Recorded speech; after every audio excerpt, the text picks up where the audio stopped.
remember Roberto Carlos, Denilson, Ronaldo, Rivaldo, Cafu saying that they didn't want to cry again like they did in 98 in France. I always thought about that, when I was there. Come on, this guy is saying that. This was very painful for us watching them. And now being here, I comprehend how tough was for them being there. Right. And with the team, they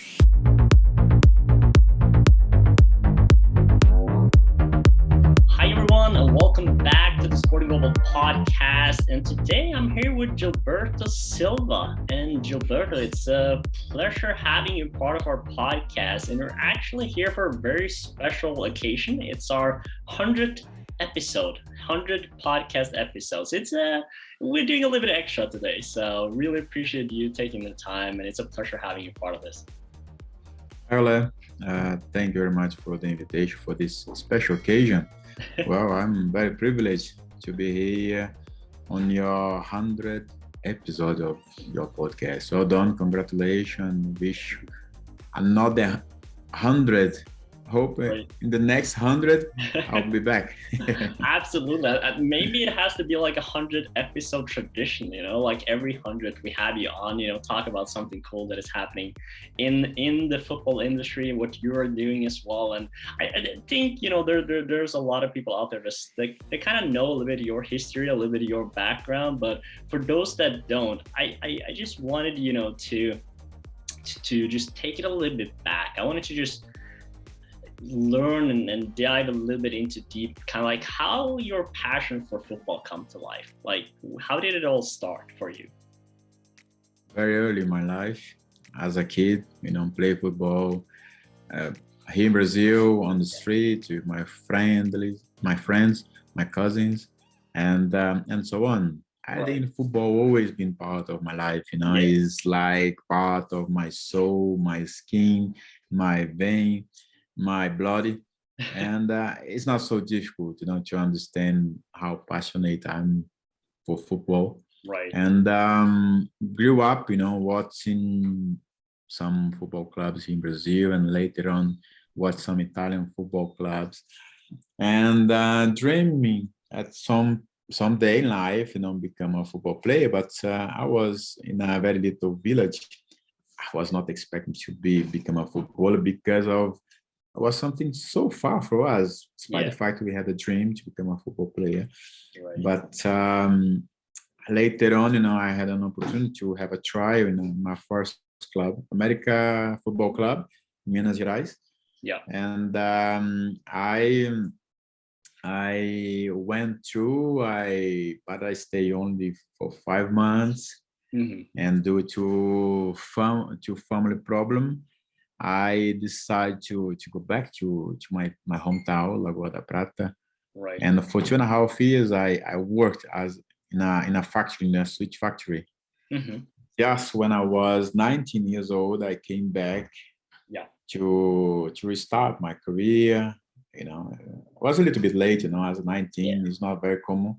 But, thanks God, I make it to happen, make it through, and they got me back. And I said, wow, this is the last chance. And the rest, people understand how it went.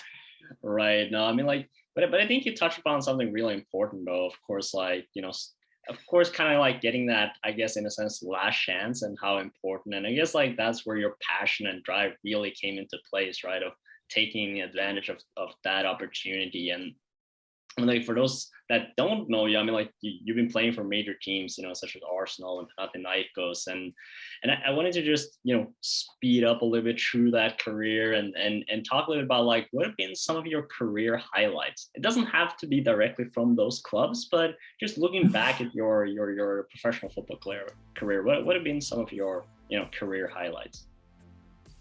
Well, there are a few important ones, For example, back here in Brazil, when I was at Atlético Mineiro, I got a very good exposure of in my career, And therefore I went to the national team. I was selected for the first time back in 2001, just a few months before the World Cup. Nice. And then I went to the World Cup, we world champion back in 2002.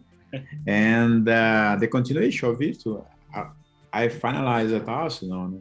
And for 6 years, I stayed for this beautiful club, this fantastic club, where I had, a long period as a football player for one club. Right. The club I played most in my career for 6 years before I go to Greece. Right. And especially with Arsenal, many important things happened to me. I scored my debut against Liverpool, the winning goal. And against Liverpool. Yeah. Then I scored the fastest goal against PSV Eindhoven when we beat them in Holland for I think 4-1. Right. And scored again at the opening of Emirates. And then becoming invincible with us. This in one club for a player of my position is not very common. Yeah. It's something incredible when I look back. And sometimes you don't, you forget a little bit, because you don't think about it all the time. But when you stop and think about how things went, I just got a breath and said, wow, this is amazing. I don't know how I did that, but it was a lot of good work, hard work. Hey, I mean, like that's a really cool history, though. It's very few people that at least have the opportunity as well to score in your debut. We have to talk a little bit about that, and against Liverpool as well. Do you remember what kind of goal and stuff it was? What happened? Very clear in my mind. Oh. But the very interesting thing, because when I arrived at Arsenal, I went straight to Austria for the preseason. I met everyone there. I met Arsene and other players, all stuff. Start training with the team. For me, it was something incredible being in a massive club and being together in the preseason. But that was kind of issue for me, not very big, but big somehow.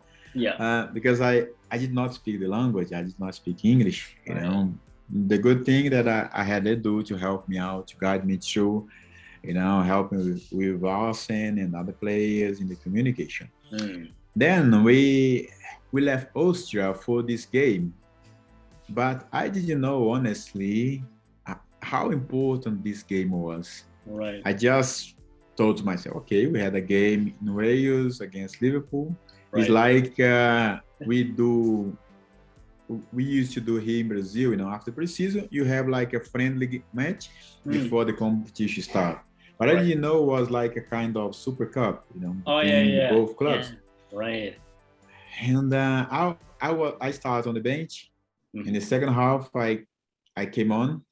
And in the counter-attack, Dennis, I remember I ran to the middle. Dennis was on the left, and he just passed me back. I just arrived with my left foot. I kicked the ball and scored the winning goal. It was something amazing. But, winning the game was fantastic and incredible because it was with my goal in my debut. But after the game, everyone started to celebrate. And jumping all over the players, the fans, and I came to Edu and asked him, Edu, what's going on? Yeah, we were champion. Champion of what? Yeah, because he explained very, very quick about how what is the meaning of the trophy, and then the trophy came, and doesn't matter. Let's keep jumping over and celebrate. This is the moment. This is how I started, Arsenal. Yeah, I mean, you couldn't almost dream about a better start. Winning a trophy, scoring in your debut. I mean, that's just dreams coming true right there. of course, a lot of hard work Yeah. and effort put down in order to achieve that. And I wanted to, obviously, looking over your career as well, you got the World Cup trophy, the Copa America trophy, English Premier League, and FA Cup trophies under your belt as well. Well, of course, like a few others as well. And I wanted to talk a little about that, kind of winning mentality, the ability to, to perform when it matters, because again, like the example you had of like, okay, you didn't practically know at that time, I guess, that it was the Super Cup final, but at the same time, like it's about, performing when it matters and having that, winning mentality. And what would you say were like factors that helped you kind of achieve these goals? Okay. I think the winning mentality it doesn't start when you are in the game. It starts when you are training. For sure. Start with your behavior on a daily basis. When you go for training, the focus you had. How much you put in the training session, your efforts, right. your your mentality, how you control your emotion, how you control the pressure. This is a process where you have always to think what I want to achieve in my career.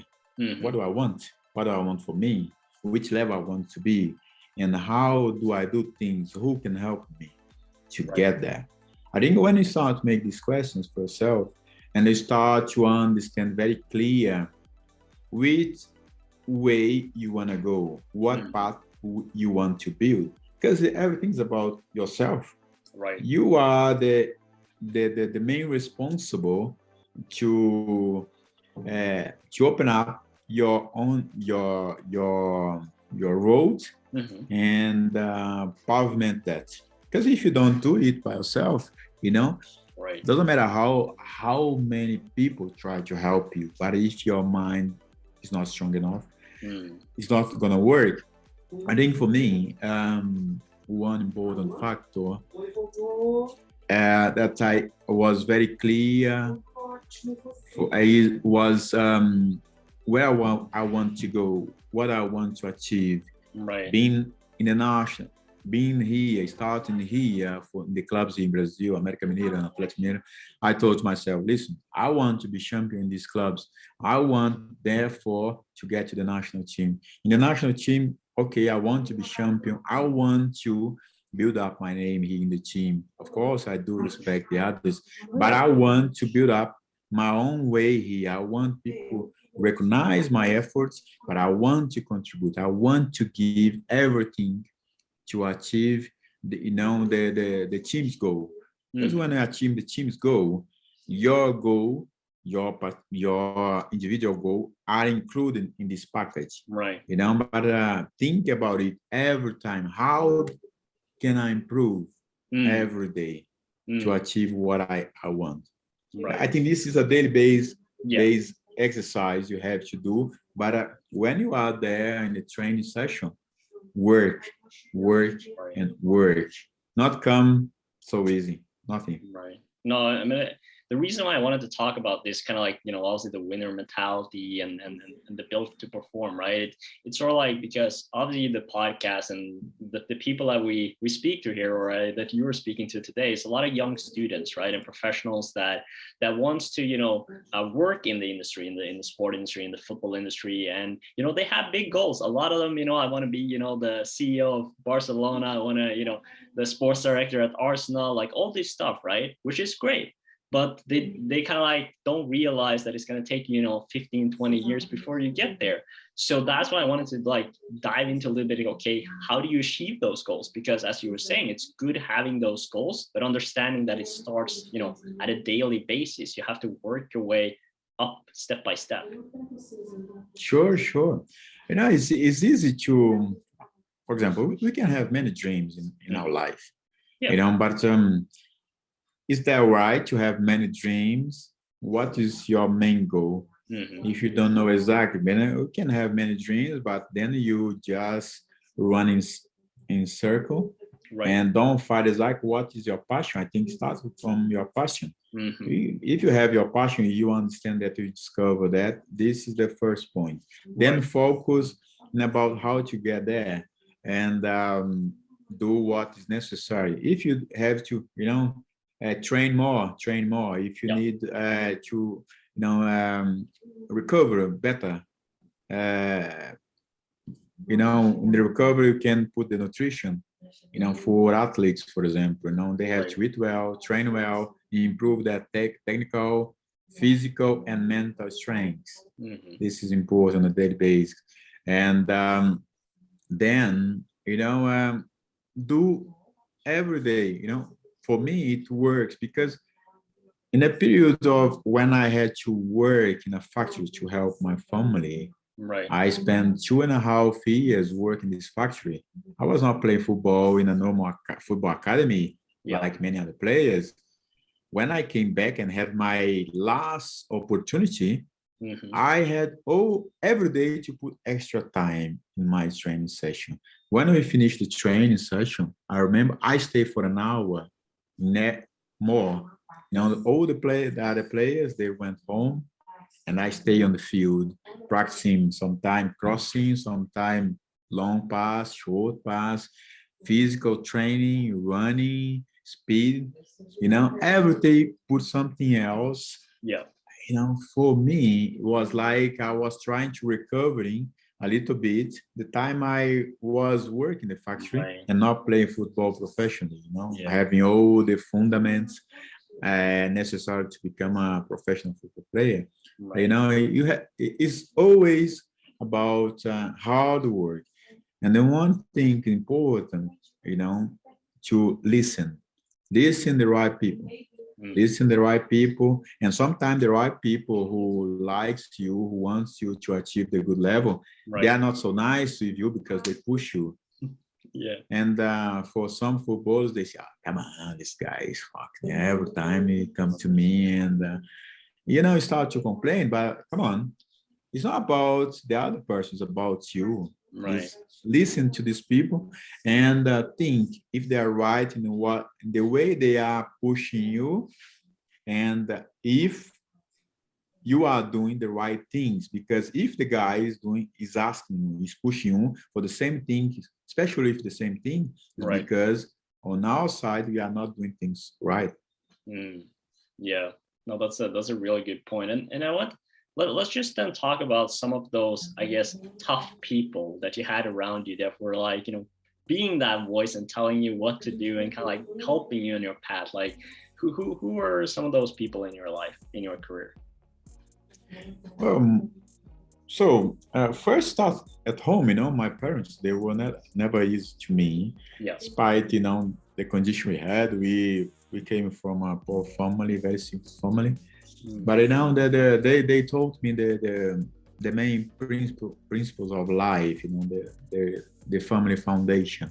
But they always, put me in responsibility. They always demand me about my responsibilities. Then when I had my first coach, when I passed the trial, this coach, he was so tough. I was not used to it because I was playing amateur football before. When I went there to my first club, every day he's screaming on us, screaming, hey, come on, you have to go do, you are stupid, you are not doing things right. I said, wow, even my father never spoke to me like this. I was a little bit scared, but then later on, I understood that, he had to be hard, but he was very good in what he did to us, the way he told us about the fundamentals of football.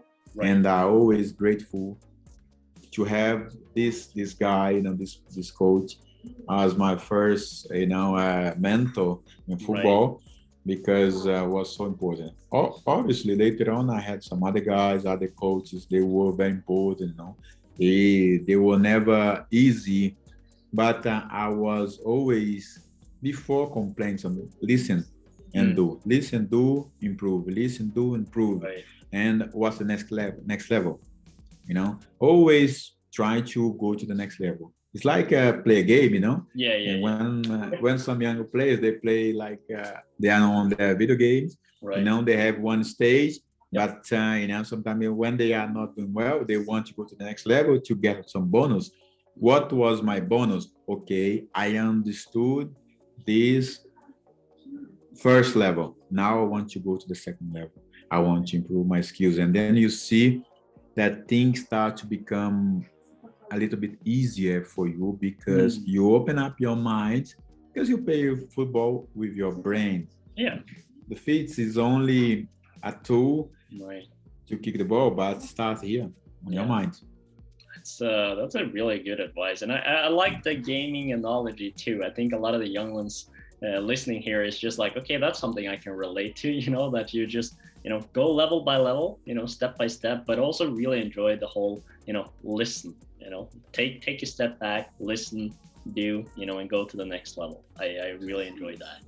And I wanted to, look a little bit into today's market, like in the football industry today, and obviously with your experience as professional player and as coach as well. What type of abilities, do you need to be the best today? Sorry, I just missed a little bit. Can you repeat the? No worries. Yeah. No worries. I'll repeat it. So, looking at today's market, the football market that is today, obviously with your professional experience as a player and a coach, what type of abilities do you need to have to be the best today, from your point of view? One of my concern today for the players is about the distraction. There are so many distractions nowadays, especially with social media. You have all the information in the world on your hand, with the mobile phone. Right. And this, I think, is one of the biggest concerns, because when a football player, they go for training session, okay, they are focused there. Yeah. When they are on the field, but before the field, sometimes they are with their phones on their hand. If some could, they would take their phone for the training session. And I think what they need to do is focus on their career, because it's very short. Football career is very short, and it can be shorter if you get any injury, bad injury. Right. If you had a bad injury, and sometimes for some players things don't work very well, and then you start to jump from one club to another until you have to find another way for living. Right. Start to find a job. But in many cases, some of them run away in the past from school. They have like a very, a process where they miss school for a period of time, and they have to be back on track, to have a degree, something, to have like, do a special course for what they want to do, or to become a coach, a physio, whatever they decide to do. Right. But the education is very important part of the process, because it's about life. Right. But focus on what they have to do, I think they need to be focused, because very short career. If they are in the football industry doing well, be be sure about who they are surrounded by, and the friends, even family. Listen to the right people, working hard, take care about their images, because when their image is not about when they are on the field or training, but when they are on the social media, when they go to the bar, the restaurants, they go out with their families and friends. They need to take care, because they represent a football club. It's important they show a good example. Right.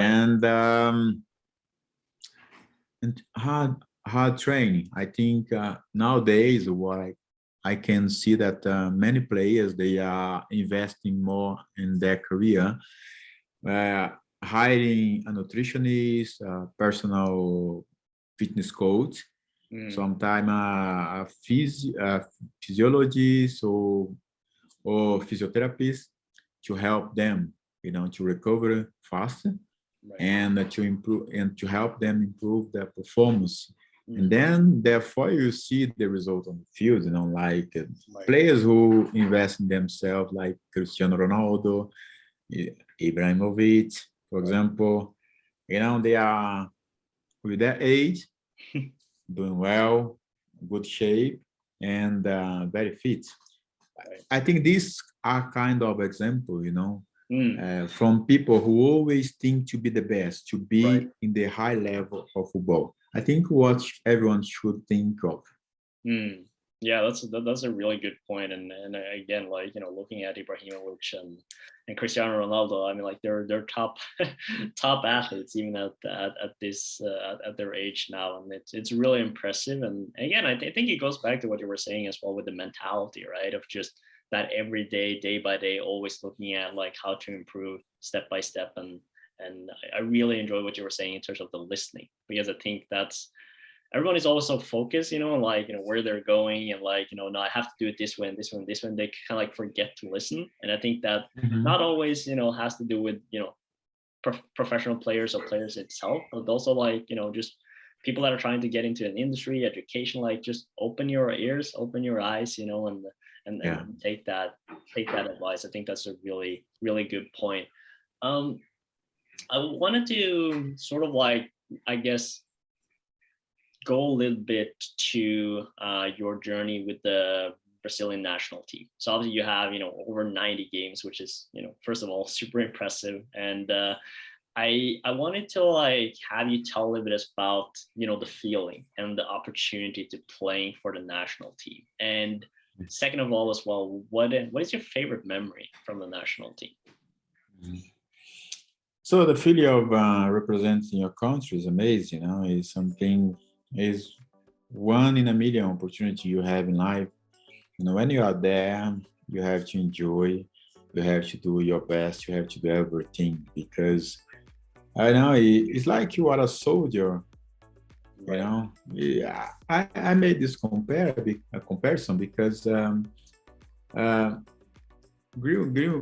growing up, when I used to watch on TV, like a soldier, with their weapons or something, with the uniform, it's something that show me something. Oh, it's about respect. When you see this guy, you have to respect, because this guy do a lot for the country. They do a very hard work to protect the country. Yeah. As a football player, you are like ambassador of your country around the world with football, and you have to enjoy, but you have to understand what are your responsibilities, because you represent millions and millions of people. Right. And here in Brazil, everyone is a football coach, everyone put pressure on you, right. And you have to understand that. But was a privilege to me of to be for 10 years in the national team. Yeah. This is something, honestly, when I was a kid, I never expected that, despite the fact I had dreams to become a football player.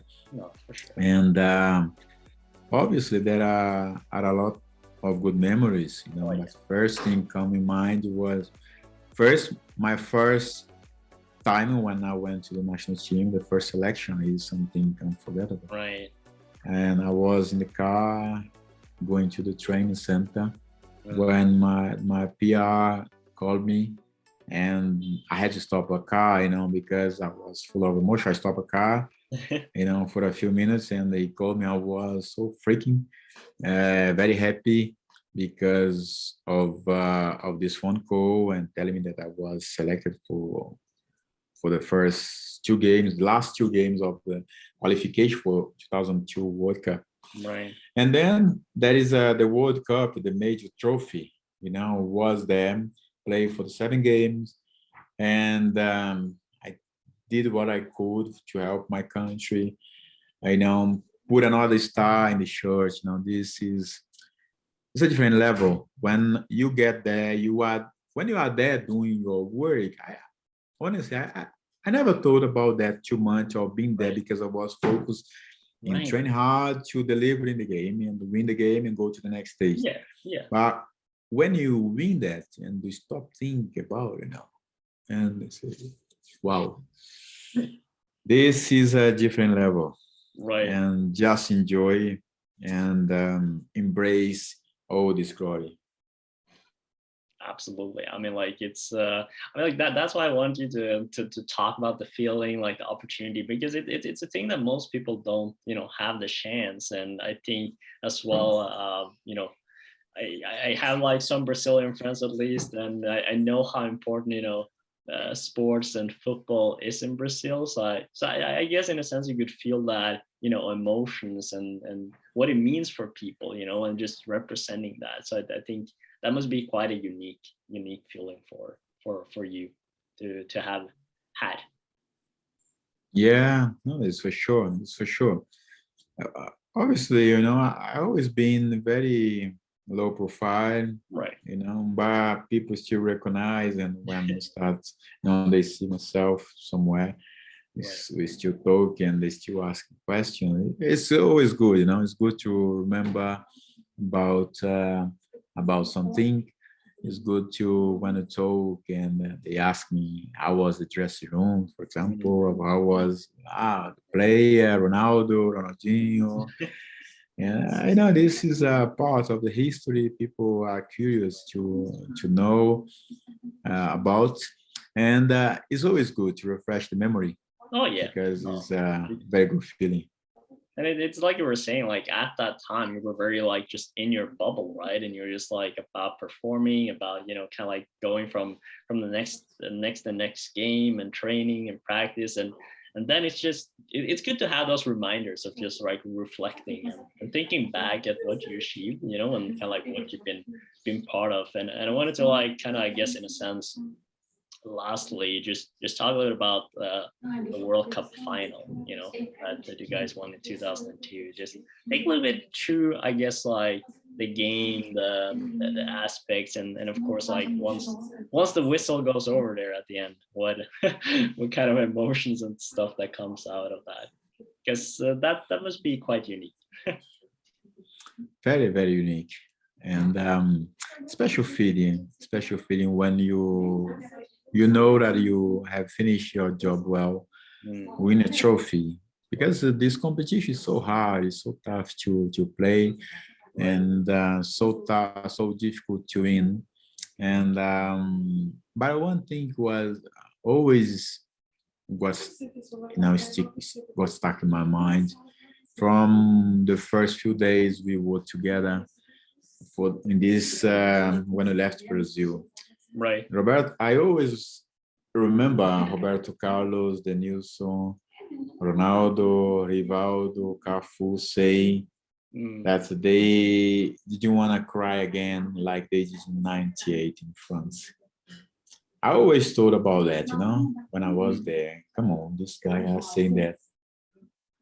This was very painful for us watching them, and now being here, I comprehend how tough was for them being there.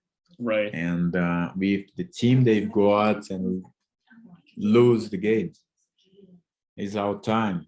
It's our time. But every time in the dressing room, I listen to Roberto Carlos especially. Let's win the game. I don't want to lose. I don't want to cry. I don't want to cry again. Right. And this was something that we embrace each other. We were very strong mentally all together. We were a family, a real family that everyone protect each other. Everyone run for each other. We could do everything in our possibilities to win the trophy. I believe if Scolari demands something else different from us, we would do, because we knew how important it was for us, right, and for the country. And in the end of the day, everyone knew exactly what they had to do.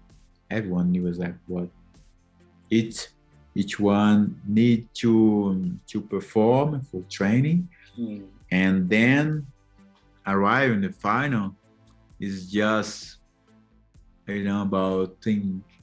It's time. Now it's time. We had a strong opponent to respect them, but it's our time. We cannot let it pass now. Right. And we had a fantastic game. It was a tough game. Play against them is not easy against Germany, as you know. But we did what we had to do, and we play, with all efforts because we want to win, but above all, we would refuse to lose on that day. Right. Right. I think it's really interesting, almost like the family feeling that you talked about. I think that's very. I think it's not very often you kind of like hear that, especially for a national team too. That it's not that as always together. I know, like, obviously it's a little bit different from a club setting in terms of, like, how many times you meet during the year, how many games there's playing, but just do you think, just I guess looking to where the clubs, the teams, like the industry is now, do you feel like there's a lack of this family feeling, or do you think that's existing? I mean, like, I'm just asking here out of curiosity. I don't know if that's the case or not, but I don't know. I'm just you were talking about distractions, a lot of things, Yeah. and I don't know if you like feel like do you has that family feeling been lost a little bit? I don't know. I believe things has changed a bit, not only football, but also in society. Right. And where, we can see a lot of distraction. Sure. On that time, being in South Korea and Japan, the internet was not so good by the time. I didn't have a computer. I don't think I had a computer. I Yeah. didn't know how to use a computer properly. Right. And the mobile phone, the maximum you could do is to call to the family, friends, but Yeah. honestly, it was so expensive to call people from there to Brazil, by the Right. time. Right. We didn't have the technology to become close from the family and friends like we had nowadays. For example, Zoom. We Oh yeah. didn't have this, other technologies to make it close. But and therefore, when I remember, when we finish a dinner about 7:30, 8 o'clock, we stay, many of the players sat in the restaurant after the dinner for about 1 hour, 2 hours, talking, have fun, Right. drink a coffee, and before we go to bed to sleep, every day was like this, when we didn't have a game, and then we had to adapt, to organize our schedule because of some videos, but we had a video. Then we kept talking and talking, and the distraction, Right. this distraction was not there.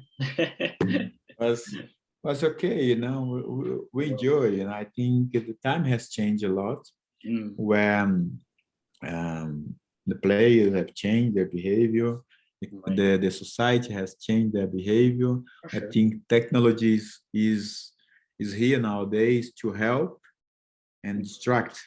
It's about what you want, for yourself. But obviously, it's not so easy when you finish a dinner in a football club. You keep the players at for half an hour talk without touching their phone. It's not so easy. No, I can. Yeah, it's different time. It's a different kind of world we're living in, and that's why I think it's good. Just again, reflecting back on those kind of moments and stories, and I think there's always things to learn. From looking back as well of that feeling, and I think as a society we are easily distracted due to a lot of factors involved with us, but hearing those stories, and I think like also the value of that, of sort of like what that brought to just the importance of being together, of what kind of element and I guess feeling that brought to again performing for each other in that final in the World Cup, and the games that you were playing. And I think that's a very important lesson that it is important for people to think about, like moving forward, whether that's in sports or whether that's in business, it's how do you create that feeling around you, you know, to making sure that we're all in this together. And so to sort of like to wrap up, I mean, like, I don't know if you have any final, I don't know, final favorite story, final, you know, favorite remark you want to put up before we wrap up this episode. No, I think we cover a lot of things here, you know. I don't know what I maybe would like to pinpoint for people who are going to listen to us, you know, it's just, you know, set up their goals. What are their goals? What are their passion? Because what I have seen, even in football, you know, sometimes you see people in football, maybe they are playing, but they are not there with their heart, you know. I think when people find their passion, you know, try to discover it fast, quick as possible, to find your passion, to work hard for it, to achieve your, you know, the main goal through your passion. Because it's so hard, you know, people living their lives without know exactly what they are doing. They do work to somebody else, but they are not happy there. It's not the work they want to do. They play football, but, you know, sometimes people want to play football because they believe everyone's gonna make a lot of money. Football is not the reality in football. You know, you have to, when you look at Cristiano Ronaldo, Messi, Neymar, those top guys, they are in a different stage in football. 100%. And but you can, if you want to become a football player, you know, do everything you can. You know, do everything you can, and enjoy every training session. Enjoy every day when you go to the club, when you go to the match, and give everything for your club and for your fans. Because this is a unique career in life. And therefore you can look back and say to yourself, I have done a lot, and I'm proud for what I have done in my career. Let's go for the next step, because the journey still goes on. Exactly.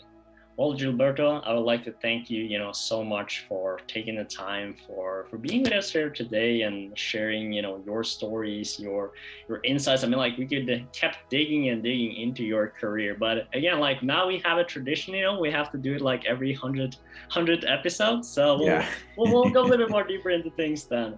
But thank you once again for taking the time. I really appreciate it. And for those of you, you know, that have been listening all the way at the end, you know, make sure to like the video. You know, write a comment as well. You know, say some cool stuff in the comments below, and make sure to subscribe if you haven't already. And so, yeah, Gilberto, thank you once again. And I kind of like have to ask you for one final thing though, if you're okay with it.